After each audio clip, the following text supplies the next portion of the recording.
rubs you the wrong way. But more and more, I start to realize we are definitely in the last days.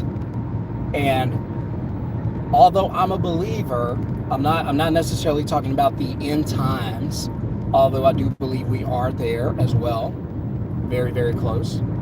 But what I'm talking about today is the last days of time employment, last day of secure jobs, the last days of building your lifestyle comfortably around a paycheck, the last days of saving money to protect yourself from hard times. So, why do I believe that? If you watch this channel for any amount of time, if you watched any of my videos, then you know that I believe that we are just on the cusp of the AI takeover. Now, yes, AI is going to eliminate a ton of jobs. Yes, it will also create a ton of jobs. The problem is, or the question is going to be, are you skilled to be able to take advantage of the AI age? Are you someone who has the skills to help in this era? Are you someone who can, you can, if you lose your job, you can go and get one of these AI jobs? That's going to be the question. Now, everybody is pretty much starting at the same starting line, right? Starting at zero, because we're probably, I don't know, maybe 10% into the AI age, 10% into what AI could do, what AI could become. There are AI like apps that are so intelligent that you don't even have to think anymore. You can literally just have a conversation with this AI app, and it'll talk to you, and it'll break it down to you like better than you could break it down to yourself. To me, it's so amazing that these things are capable of doing this. But again, we're in the AI age, we're on the cusp, and this is the end. This is the end of the 9 to 5 era. We're going into a new dispensation, so to speak. And the dispensation of working your job, that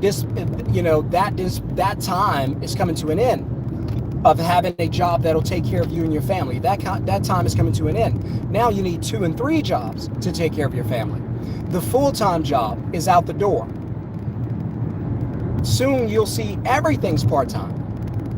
Why employ you full-time and pay the benefits when I can employ you part-time and not pay the benefits, not pay the taxes, not have to match your 401k? I can just see all of this coming. All of this is coming. Where are you going to be? Who's going to hire you when all this happens? But I can just see these things starting to, just starting to trickle down the pike, and like I said, it won't be long until it's an all-out takeover. It's an all-out takeover. The era of put it like this: if you're 50 and under, you won't see retirement. If you're 50 and under, you probably won't be able to buy a house. I can go even further than that. If you're probably 35 and under, for sure, you're not thinking about buying a house. And if you are, you either have a really, really good job that pays a ridiculous amount of money, most don't, or you have a business that pays cash flow, most don't. So for the most part, people under 35, 40, you got no chance to be a homeowner. You got no chance to be able to buy a house. So if you're not thinking about buying a house, then you're not thinking about having a family. What's the likelihood of you having kids? Slim to none, at least right now. You've got people, I talked to a young couple today, some friends, and these young ladies were talking about having kids in their mid to late 30s. And they were like early 20s. They aren't even thinking about the possibility of having kids. As soon as I mentioned kids, they went, can't afford them. Can't afford kids. House too expensive. I mentioned house. House too expensive. Can't buy it. What about a car? Gotta have one in a city like Dallas. Car's too expensive. So I don't understand. Like, well, I do understand. I know how we got here. 2020 changed everything. If you don't believe me, I keep saying it was during the pandemic, but I didn't mean the pandemic was the cause. The pandemic was just the reason or the symptom that got us here. So I don't know if you know this, but printing money, when the government says quantitative easing or we need to print money, that is a bad thing.